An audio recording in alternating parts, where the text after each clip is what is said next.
We're What's up? What's live. up? What's up, guys? Good morning. Chris and Angela Williams here. And look, we are here to talk about marriage and relationship and what it looks like strengthening this. So, Angela and I, we've been married for 8 years, going on 9. And I know that probably people that will see this video probably have years and years more experience than us, which I think is great. I think is awesome. But we definitely feel like we have some value to add because not just of how long we've been married, but quality of our marriage. The marriage is by no means perfect, but Angela and I Mhm. wish that we've always been a place we've been forward leaning, growing a marriage, figuring out how can we grow intimacy, how can we grow our communication, how can we strengthen our emotional bond. So that's what we're here to share, on one particular habit that we've had literally since, would you say day one? We were dating and we were reading a book together when we first started dating. Yeah, yeah. So since before day one of our marriage, something that we've been doing, and the thing we love about books is that we know that our knowledge is limited. Our understanding is limited, and unless we're exposing ourselves to something new or different, then you limit the growth of your marriage. You limit the potential for your marriage to grow. So Yeah.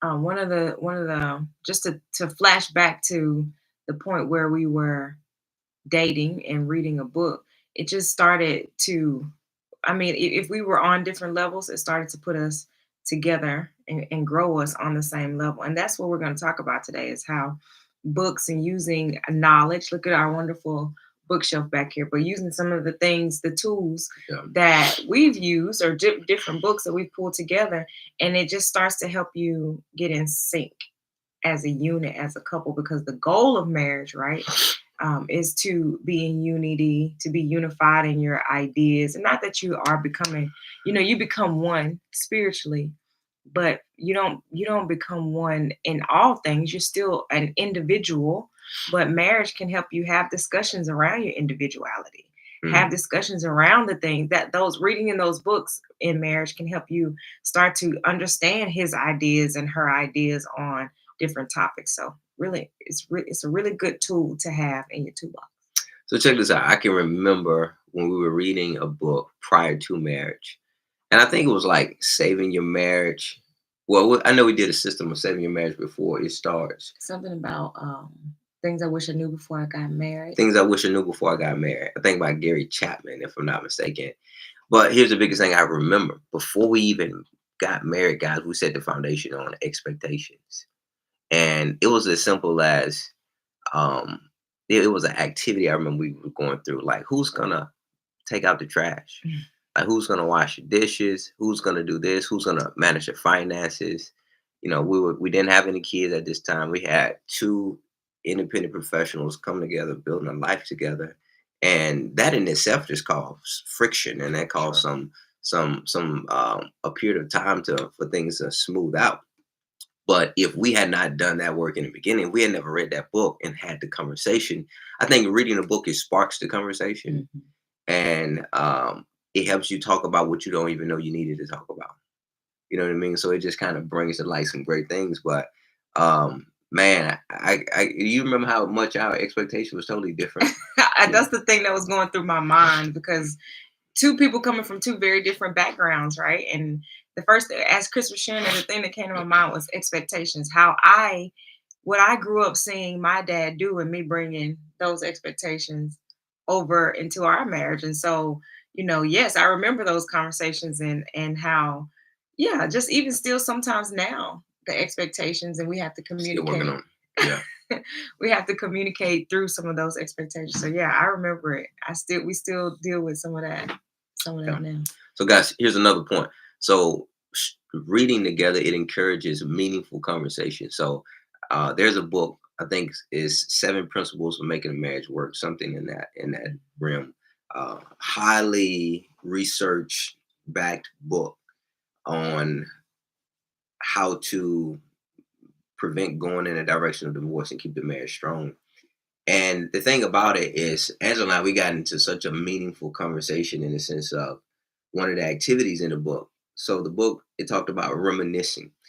If you and your mate have gotten to a place where you can't think about the good times, well, like the relationship has gotten so in such a fragile place that it's even hard to reminisce on when you used to laugh and when you had fun together, and the things that about that individual that used to make you smile. I can remember going through this activity, and Angela and I, we were laying in bed at the end of the night, and we were talking through some of this stuff, and we were in bed cracking up laughing, because it was bringing up meaningful conversation, things that we hadn't thought about in years, things that um I guess provoke some of those initial emotions that we have for one Mhm. another, some of the fondness, the admiration that we have for one another. And that in itself, guys, begins to grow intimacy. Mhm. You can imagine, man, if you just take a moment, stop and reminisce, think about the good times, that begins to build an emotional connection. Now you're sharing this moment with your mate. You're experiencing this strong emotion, and you guys are developing a conversation around a shared experience. It begins to build a lot of intimacy there. Yeah. And especially when you get so caught up in the day to day, right? You get so caught up in all the things that are happening in your normal day, you can forget where you guys came from and where you started from. Another thing that it does is it strengthens communication and conflict resolution. So, reading a book, reading something that can give you a tool to walk through those spaces where there's conflict. And one book that comes to mind for Mm, us here is Crucial Conversation. Now, we learned this, we picked up this book through other means, but imagine having crucial conversations with people in different places in life, yep. right? You don't just have crucial conversations in your home, you have crucial conversations at work or, at wherever you can have crucial conversations. But to take the principles from this book and then apply it into marriage, now we got tools. I remember one time we were talking about, we were growing in our emotions, and we literally posted an emotional wheel from a book we picked up that help Mm, us walk through emotion. So tools in books like Crucial Conversations. So now we have the same verbiage, mm, right? And that's yeah. another thing is, if Chris is reading on something and he's growing in an area, it does me well to read and learn and grow too, because now if he speaks something from a book, we both got the same verbiage. I understand where he's coming from. Vice versa. If I speak something from a book, he's read that book, he understands the concepts, he understands what I may be attempting to do, right? Like Crucial Conversations, but it's not coming off, or it's not coming out as good as I'm attempting for it to come out. So definitely can give you tools to grow Yeah. in areas of conversation. And the thing about tools, for my fellas out there, have you ever been trying to fix something in the house and to realize, dang, I You got need the a right different stuff. tool? I was changing one of the faucets out of the bathroom, what, a couple months Yeah, ago. some months. And first, I had never done it before. YouTube University, it hooked me out. And the thing I realized though, as I'm trying to get under there, it's like, man, simple things that I need. I just it made it frustrating because I didn't have the right tools. It took more time because I didn't have the more tools. I began to get frustrated in the process of it, Mm, without having the right tools. mhm. Same thing in your relationship. Imagine you having conflict, but you don't have the right tools. So you getting frustrated. It's taking a longer time to get around a situation, over a situation, because you just don't have the right tools to fix the problem. And it's really not even about fixing the problem, if you will, but it's at least finding the right tools to help you move forward. Mhm. So here's another thing: it grows emotional and spiritual intimacy. Now, from a spiritual standpoint, Angela and I, we're believers, we're Christians, and we read the Bible. And I think there's nothing greater. It's cool to have the same concepts on how do you manage finances together, be unified, and all those things. But to be equally yoked with Mhm. your mate from a spiritual standpoint, having that same perspective, I think is so huge. And just the other day, I was reading something in the Bible and it really stood out to me. And being able to come and having the ability to share that with my wife, man, if you only knew what that does, having the ability to share kind of what I feel like God is sharing with me, and for her to listen.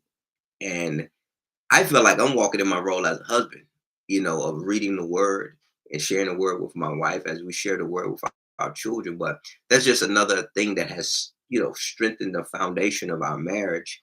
Because I'll be honest, in the beginning of our marriage, when things were really rocky, the things that sustained us was the foundation.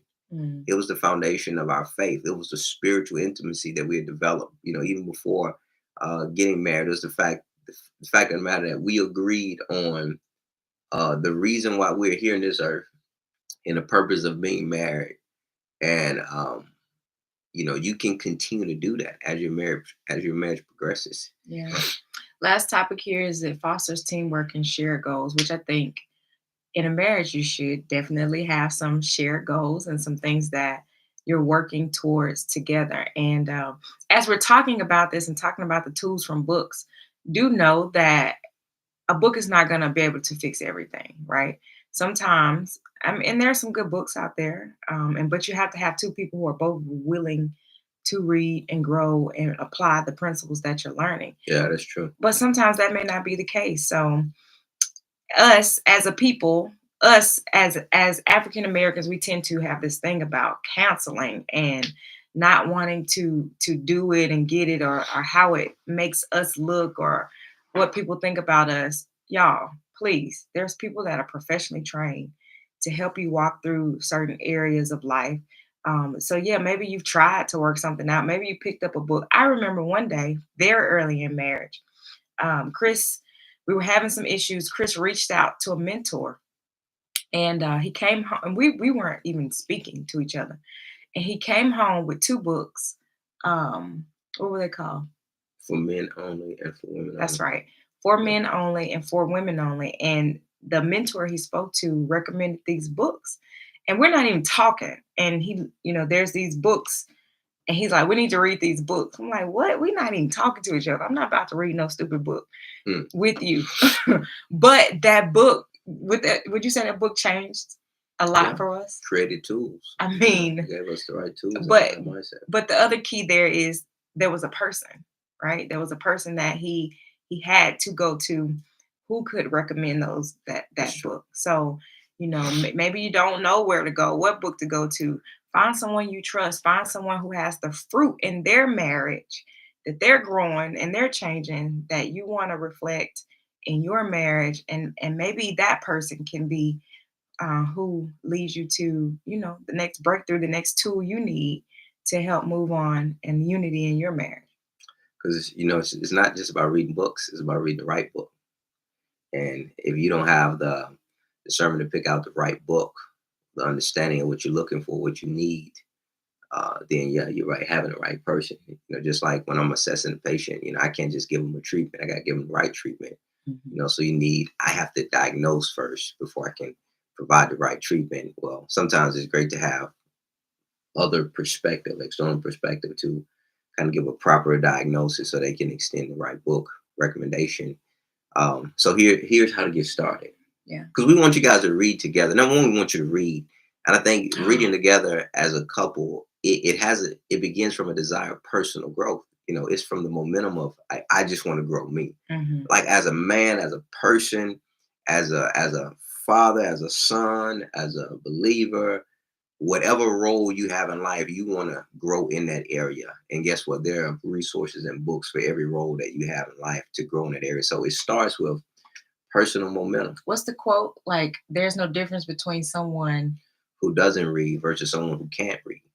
Oh, You're in the same boat, because you're still without knowledge. You're still without the information, and don't allow the don't allow your relationship to suffer any longer mm, because you chose not to expose yourself to the right information, because you chose not to put in the extra effort to read a book, to begin to grow.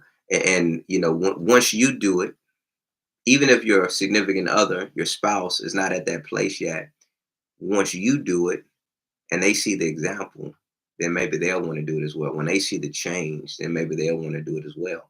So we definitely encourage you to, number one, set your own personal goal. mhm. And Angela, how would you say, when you first started reading a book and developing the desire and the habit of reading, what would be, one or two steps you recommend? Oh, notepad and pen, Mm. right? Because highlighter, get something that that can bring you back, right? And don't books. It can be overwhelming. sometimes we want to read from front to back. One of the things I learned is I don't always have to read from front to back, right? Sometimes you can find, I can open this book and I can find, okay, this is the chapter that I need for this moment, for this time, right? Mhm. And I can go to that chapter and I can highlight, take notes. And from that place, I can start to apply. So, like, if you try to digest the whole book and apply all the principles at once, you may not be successful. But if you find that one thing, maybe that one chapter, that one line that speaks to you, you take that and then you start to try to apply that throughout the week. And maybe you didn't get it this week. Well, Mhm. try again next week on that same principle until you can start implementing. So that was one thing for me with reading is instead of like trying to digest this whole book and put everything into action, just stopping on one principle and working on that one principle. Yeah. And one thing that parallels that is when you first starting to read, if you're not a reader, don't spend 20, 30 minutes, an hour reading. Don't have that goal. Don't have that big expectation. Mm. 5 minutes, guys. Yeah. Just spend 5 minutes. Or even do this. 2 pages, 3 pages, 5 pages. Set a goal that you can hit every single day because it's not about just reading a bunch of stuff and never going back to it again. As Angela says, applying the principles throughout the day, but also you can just get in the habit of just reading a little bit every single day. It's a little bit every single day over years. Mm.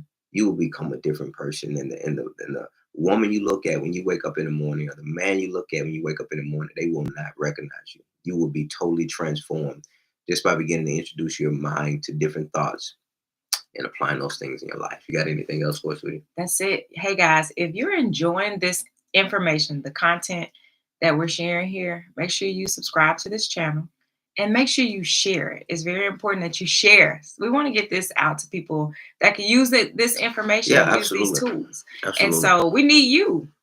We need you to help us share this channel, talk about it. Hey, we got war gear coming out.